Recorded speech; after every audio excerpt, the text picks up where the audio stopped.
इस बार पितृपक्ष भाद्रपद मास के शुक्ल पक्ष की पूर्णिमा तिथि से आरंभ हो चुका है। पितृपक्ष का समापन अश्विन मास के कृष्ण पक्ष की अमावस्या तिथि को होगा। श्राद्ध पक्ष में सर्व पितृ अमावस्या का बहुत ही महत्व है। यह पितरों को विदा करने की अंतिम तिथि है। अगर कोई श्राद्ध तिथि में किसी कारण से श्राद्ध न कर पाया हो या फिर श्राद्ध की तिथि मालूम न हो तो सर्व पितृ अमावस्या पर श्राद्ध किया जा सकता है। सर्व पितृ अमावस्या की पौराणिक कथा अनुसार देवताओं के पितृगण अग्निश्वास जो सोमपत लोक में निवास करते थे, उनकी मानसी कन्या अछोदा नाम की नदी के रूप में अव्यवस्थित हुई। मत्स्य पुराण में अछोद सरोवर और अछोदा नदी का जिक्र मिलता है, जो कि कश्मीर में स्थित है। एक बार अछोदा ने 1000 वर्ष की तपस्या की, जिससे प्रसन्न होकर देवताओं के पितृगण अग्निश्वास और वरीशपद अपने अन्य पितृगण अमावसु के साथ अछोदा को वरदान देने के लिए अश्विन अमावस्या के दिन उपस्थित हुए। उन्होंने अछोदा से कहा कि हे पुत्री, हम सभी तुम्हारी तपस्या से अति प्रसन्न है, इसलिए जो चाहो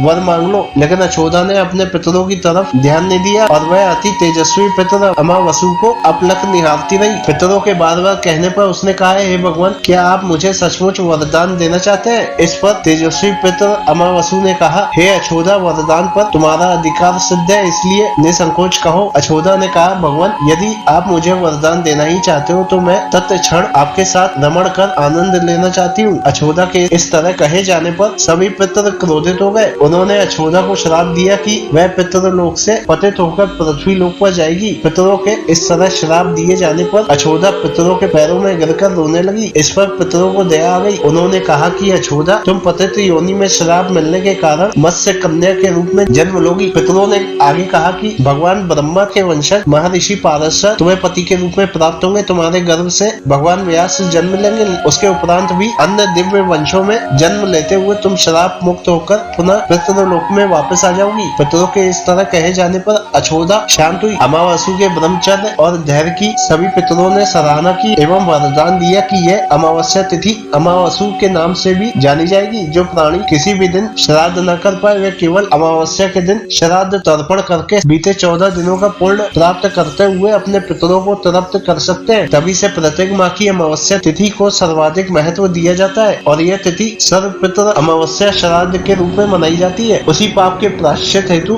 कालांतर में यही अछोदा महर्षि पाराशर की पत्नी एवं वेद व्यास की माता सत्यवती बनी थी।